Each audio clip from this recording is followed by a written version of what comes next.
which button to push. There you go. Here we go. Well, thank you, Tim. And thank you, Bill and Joss, for welcoming us. And Wendy, the lovely Wendy's over there somewhere. Thank you for everybody from St Luke's for welcoming us here. It really is a pleasure to be back here.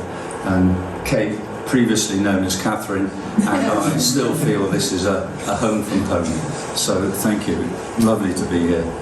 I'm going to try and stand here and push these buttons. Tony and Joss probably can't see anything. Can you see past me? You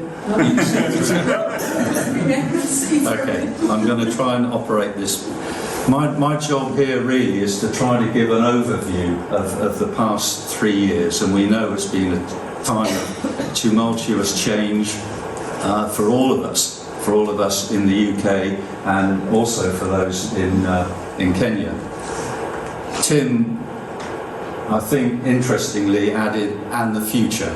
And he's very sportingly alluded to the fact that the future is maybe a little fuzzy at the moment, but I'll do my best to try to set a framework for what's happened and where we think we might be going. Samara is going to be following me, and some other talkers will fill in some of the details and show you some more photographs. If I can just lay the high level and try and understand some of the changes and how they interrelate with each other, because some of them were quite complex and some of the timing was fascinating. So, is that the right one, Tim? Yep, that's it. Yep. Many changes in Kenya and in CBCH. And the first one, of course, is COVID-19. We all know about COVID-19. I'll talk about that a little bit in a minute. COVID-19 impacted education in Kenya hugely, but so did some other government-inspired initiatives. The alternative family care program we've already mentioned a couple of times, and that's really going to be key to our future. There have been presidential elections in Kenya, and also during those 3 years we have said goodbye to two of our long-time friends and supporters, Pat Bottright and Bishop Francis. I'll talk about those briefly in a minute. So in terms of education, because of COVID, 2020 was virtually a lost year, and basically they just didn't do what they wanted to do. They had therefore to impose a program where for 2021 and 2022 the children have been running 4 terms per year instead of 3, slightly shorter terms but mega shorter holidays, only like a week in between terms, and it's been a real challenge for them through all of that time. And 844 becomes 6333 under CBCH. I thought I'd just throw that in, and I'll explain what it means in a minute. But for those quizzers amongst you, if you've got any thoughts before I get to it, please let me know. Presidential elections we know about. It was not the result that Kisumu in particular were looking for, being Luo based. They were really praying that Raila Odinga would make it this time. I was going to say sadly he didn't. I guess I ought to say sadly he didn't, but I don't know enough about politics to know what the right choice was. It was a very narrow choice, but thankfully it was not violently contested as previous elections have been. So just thinking about Pat for a minute, I wanted some words to call Pat, and Trailblazer was one of the ones that came to mind. When we first went out there 20 years ago now, Pat had sold her house here in the UK, gone out to Kenya and was running a children's home out there. An absolutely magnificent woman who was prepared to tell it as it was, and we had some very interesting discussions with Pat, but she always was a mentor, always willing to help and advise, and always willing to tell us when we got it wrong. And at that stage we needed somebody like Pat to get us going. The other thing we must be very, very grateful to Pat for was that she introduced us to one of her young teachers, a gentleman called Philemon Oguna.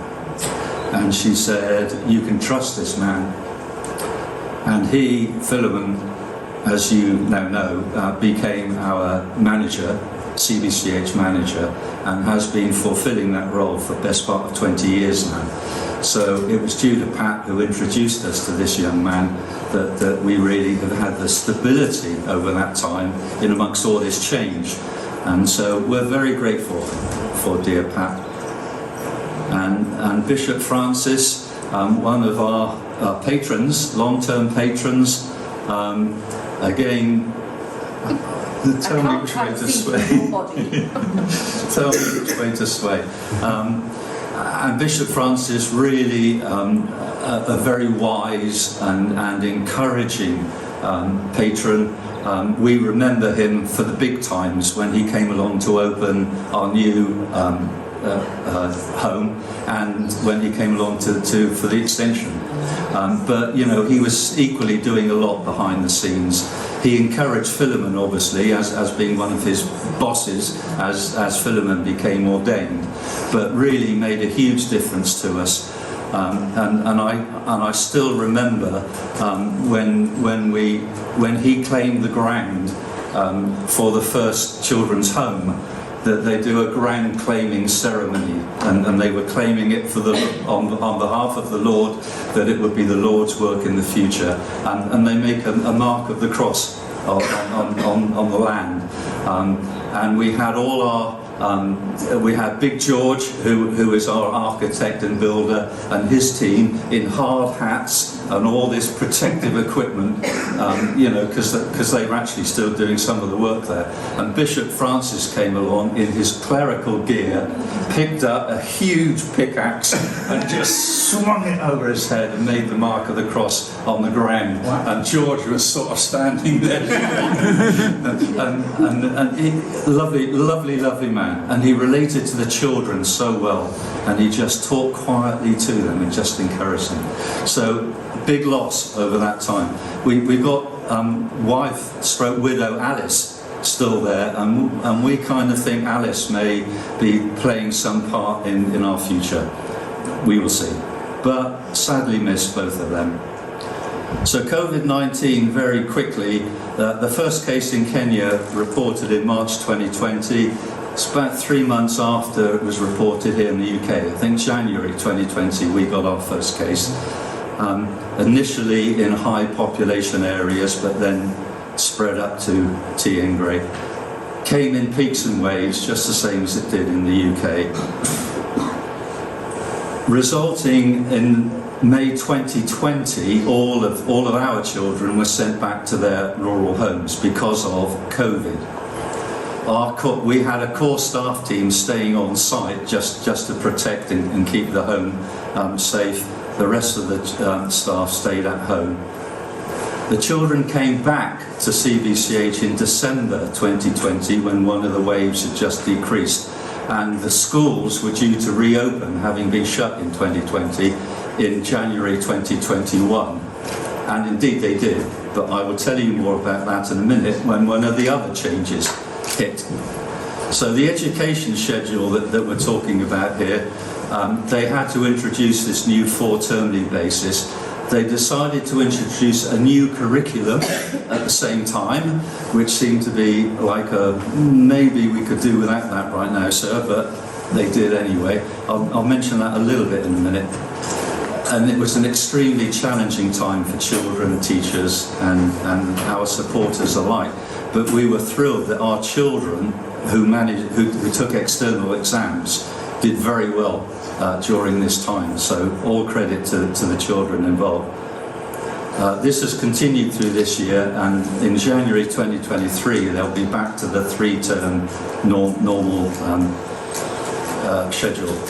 At the same time, it was mandated that every child would move from primary school to secondary education. And we, for a long time, have believed that for some of our children, some kind of vocational training is more appropriate than secondary education, which is really quite academic and quite challenging if that is not your ilk. That has been mandated by the government, and I understand they're actually hitting about 90% transmission, but there are concerns about high dropouts because the children, really can't cope with secondary education. So they're beginning to drop out in higher numbers. And secondary education is still very unaffordable for many, many families. So this is the magic 844 becomes 26333. They basically, instead of 8 years of primary, 4 years of secondary and 4 years of tertiary, have moved it to 6 years of primary, 3 years of junior secondary and 3 years of senior secondary, and then 3 years of tertiary.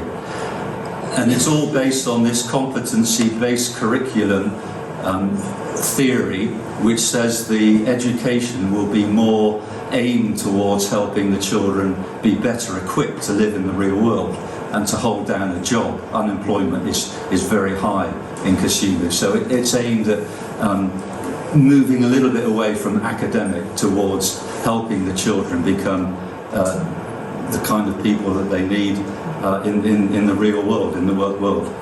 And as a result of that, some of the primary schools are having to consider whether they will take on junior secondary teaching as well. And for example, our Tiengray Primary School is now very well set up with the toilets and classrooms that you're going to hear about to make that extension if they choose to do so. Some primary schools have already made that move, and we wait to hear what Tiengray School might have to say. On top of all of this lot, the alternative family care, which Tim's already mentioned, came in, initiated by UNICEF, introduced by the Kenyan government through local children's departments. We, CBCH, were selected as one of the 3 best homes in Kisumu to pilot this change. And the theory, I don't think many people would argue with the theory that says children are better looked after, better cared for in their family situation, even if it's an extended family situation, rather than in an institution. And, and I think kind of conceptually, most people would agree with that. But in our experience, we feel there's a big difference between what's the home situation really like, and is it really, really, really desperate? And what is the home situation like? Is it good, as CBCH is, or is it pretty horrible, like some of the orphanages that we hear around the world? So it's much more complicated than that. At the moment, it was implemented in January 2021 in Kisumu, just as the schools reopened. So all the children who were in CBCH had to be dispersed back to their rural homes. So they were not in CBCH any longer. And as a result of that, we now have no children resident in the home, apart from the 1 or 2 that Philemon mentioned. And all the children are now back in their various rural homes. What does that mean to us? And we have to put the rider in over all of this. There is still a huge uncertainty over the long-term viability of the alternative family care programme. It feels like the right thing to do.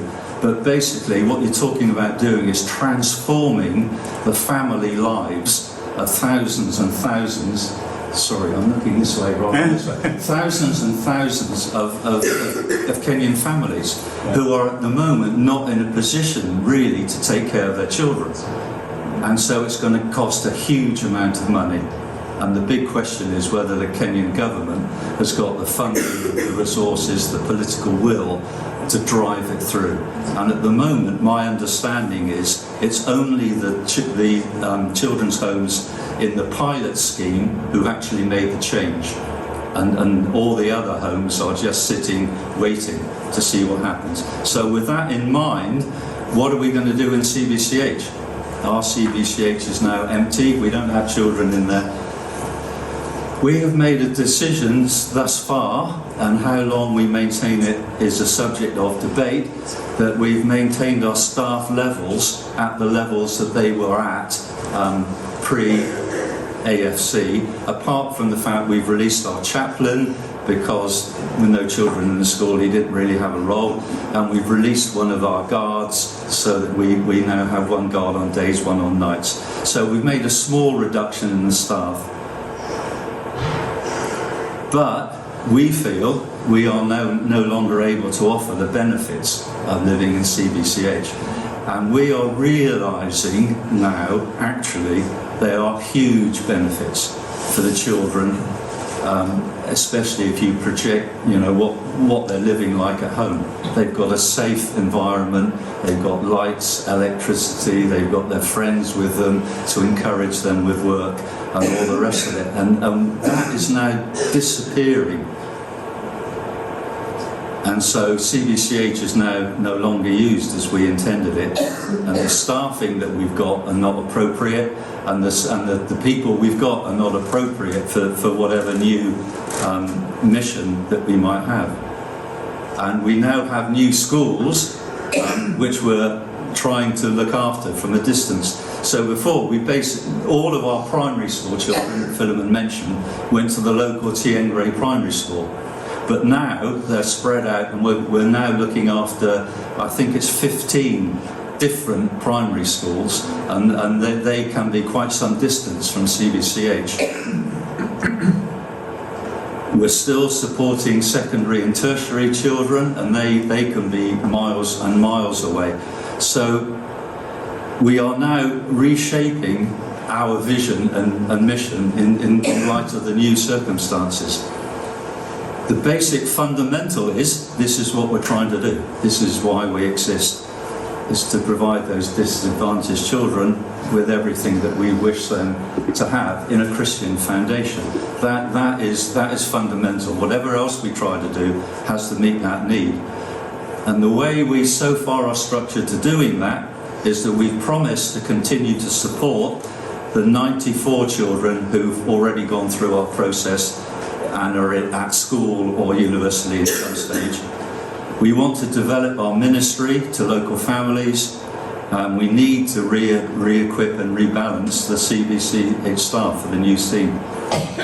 We've already mentioned that now it involves a lot more transport, a lot more travel, a lot more meeting with different schools, different school heads, different families. So there's a lot more involved in visiting, caring for families locally where they are.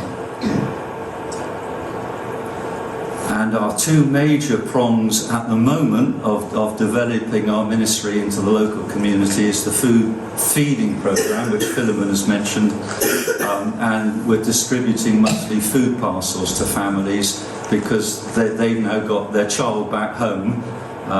The child that we've been looking after is now back with them, so there's an additional cost for them to look after. So that's at the moment our current thrust.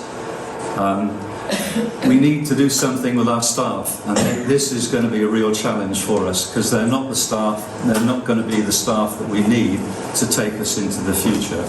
And we need to consider whether we retrain, sadly make redundancies, whatever we need to do with that. What else can we do? We now have a beautiful CBCH facility which is not equipped which is equipped for a different purpose. We have lots and lots of ideas as to what we might do, and at the moment we are clearly available as an emergency safe route for any child who goes through the children's department and needs local short-term help. We can help with that.